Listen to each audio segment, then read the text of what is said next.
Esta palabrita que aparece en la historia de Adán y Eva ha generado ríos de tinta durante siglos. Porque claro, la traducción habitual es astuto, ¿no? Para describir a la serpiente. Pero es que Arum tiene muchas más capas y algunas que te van a sorprender. Exacto, no se trata solo de esa astucia, sino que también se relaciona con la sabiduría, con la inteligencia. De hecho, si nos vamos al libro de Proverbios, Arum se usa para describir a personas sabias, con un sentido positivo. O sea que la misma palabra que define a la serpiente también se usa para hablar de sabiduría. Es como si tuviera dos caras, ¿verdad? Totalmente. Y esto nos lleva a la primera imagen potente del Génesis. Adán y Eva Arumim, desnudos, en el jardín del Edén. Pero ojo, que esta desnudez no tiene nada que ver con la vergüenza. Es más bien un estado de pureza, de inocencia total. Como un bebé que no es consciente de su propio cuerpo. Claro, es una imagen de armonía total, ¿no? Como si vivieran en un estado de plenitud absoluta. Exactamente. Y ahí es donde entra en escena la serpiente, que también se describe como Arum. La traducción tradicional, astuta, la presenta como un ser que rompe esa armonía que tienta a Adán y Eva con el fruto prohibido. Es como si la serpiente, con su astucia, despertara a Adán y Eva de esa inocencia, ¿no? Sí, y fíjate que la clave aquí vuelve a ser Arum. Es como si el texto nos estuviera diciendo que la sabiduría, al igual que la astucia, puede tener un lado oscuro. Es que en el fondo lo que hace la serpiente es abrirles los ojos a una realidad que desconocían. Les ofrece el conocimiento, pero claro, eso significa saltarse las normas. Y ahí está el dilema. Exacto.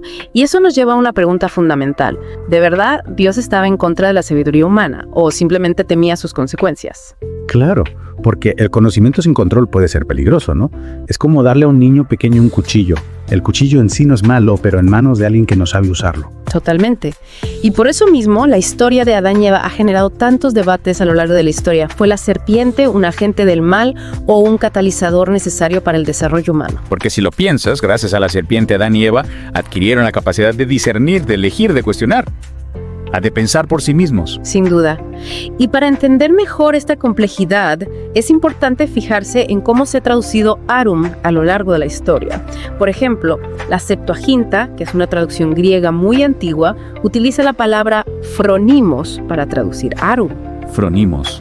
¿Y eso qué significa? Pues phronimos se refiere a la inteligencia, al entendimiento profundo, a la sabiduría en el sentido más amplio de la palabra. Es decir, que ya en la antigüedad había quien interpretaba Arum no como simple astucia, sino como una forma de sabiduría superior. Qué curioso. Entonces, según esta traducción, la serpiente no sería tanto la mala de la película, sino más bien una especie de mensajera. Un poco peculiar, eso sí. Exacto. Y no es la única traducción que apunta en esa dirección. El Targum Meofiti, que es una traducción al arameo, usa la palabra hakim para traducir Arum, que significa sabio. O sea que la savia, la serpiente, lleva a Adán y Eva al conocimiento a través del fruto. Es increíble cómo una sola palabra puede dar lugar a tantas interpretaciones. Y no solo eso, sino que nos obliga a cuestionarnos nuestras propias ideas. ¿Qué es realmente la sabiduría y la astucia? ¿Dónde está la línea que las separa? Qué de preguntas. Y lo mejor es que no tenemos respuestas fáciles. Pero bueno, para no perdernos en la madriguera del conejo, volvamos a la historia de Adán y Eva comen del fruto prohibido y force. ¿Qué pasa después? Pues ahí es donde la trama se pone interesante. Pasan de vivir en esa burbuja a ser conscientes de su propia vulnerabilidad. ¿Te acuerdas de lo que significaba Arumim? Sí, estar desnudos. Pero no en plan, ¡ay, qué vergüenza! Sino como algo natural. Exacto. Pues al comer el fruto, esa desnudez que antes era pura inocencia, se convierte en algo que les hace sentir vergüenza. Se dan cuenta de que son diferentes, de que están expuestos. Es como si de repente fueran conscientes de que pueden ser heridos, ¿no? Como cuando somos pequeños y pensamos que nuestros padres son invencibles. Y un día te das cuenta de que no es así. Ahí hay una pérdida de inocencia, un cambio de perspectiva. Totalmente. Y eso es justo lo que les pasa a Adán y Eva. Comen del fruto del conocimiento y se abren a un mundo mucho más complejo. Un mundo con bien y mal, placer y dolor, vida y muerte. Y donde tienen que empezar a tomar decisiones por sí mismos, ¿no? Ya nadie les va a decir qué está bien y qué está mal. Exacto. Y eso, amigo mío, es un arma de doble filo. Porque el conocimiento, ya lo sabes, se puede usar para lo bueno y para lo malo. Claro, como internet.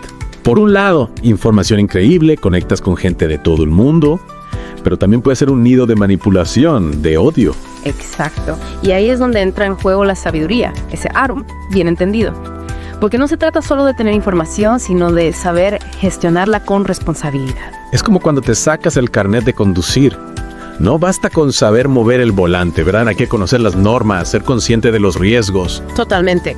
Y en el caso de Adán y Eva, esa toma de conciencia, ese paso del Arum inocente al consciente, viene con la expulsión del paraíso. Que pensándolo bien, no tiene por qué ser un castigo, ¿no?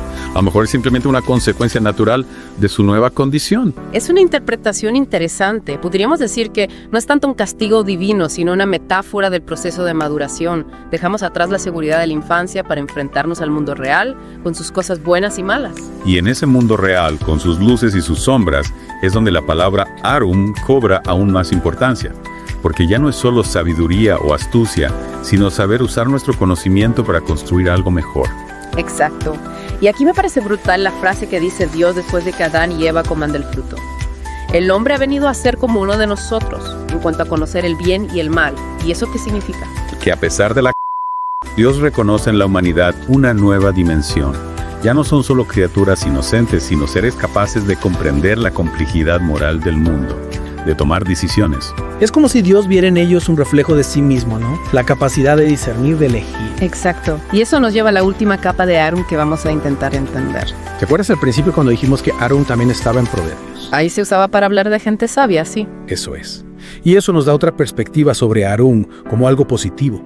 Es la sabiduría que se gana con la experiencia, con lo que aprendemos, con las cosas que pensamos. Totalmente. Y en ese sentido podríamos decir que salir del paraíso es como el comienzo de ese viaje hacia la sabiduría. Ya no están en un estado de inocencia pasiva, sino que tienen que enfrentarse al mundo y aprender de sus propios errores. Es como cuando acabas la universidad y te pones a trabajar. Tienes los conocimientos, sí, pero la experiencia real te la da el día a día, ¿no?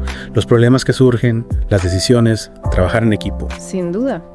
Ahí es donde Arum, esa capacidad de análisis, de astucia, de encontrar soluciones creativas, se vuelve fundamental para manejarse en la vida. Claro, porque la sabiduría al final no solo acumular información, sino saber usarla en el momento adecuado y de la mejor manera tanto para uno mismo como para los demás. Exacto. Si volvemos a Adán y Eva, podríamos ver su expulsión del paraíso no como un castigo, sino como una oportunidad para desarrollar su Arum, para aprender a vivir en este mundo tan complejo que además está en constante cambio. Es como si Dios, en lugar de darles todas las respuestas, les dijera: ahora os toca a vosotros encontrar vuestro propio camino. Exactamente. Y eso significa arriesgarse, equivocarse, aprender de la experiencia, vivir una vida plena con todo lo que eso implica. Ahí está la grandeza del ser humano, ¿no? En esa capacidad de aprender, de adaptarse, de superarse. Totalmente de acuerdo. Y en esa búsqueda constante de conocimiento, de sabiduría, de Arum, ahí está lo que nos hace avanzar, como personas y como sociedad. Desde luego esta palabra ha dado mucho juego. Al final, Arum no es solo una palabra, es una invitación a pensar sobre lo que significa ser humano, sobre el conocimiento, la sabiduría. Y sobre todo, a no conformarnos con respuestas fáciles, a seguir preguntándonos cosas, investigando, entendiendo este mundo tan complejo que nos rodea. Y con esto, queridos oyentes, llegamos al final de nuestra inmersión. Esperamos que os haya gustado tanto como a nosotros. Y recordad, la próxima vez que os topéis con la palabra Eikeum, pensad en todas las capas que esconde. Hasta la próxima.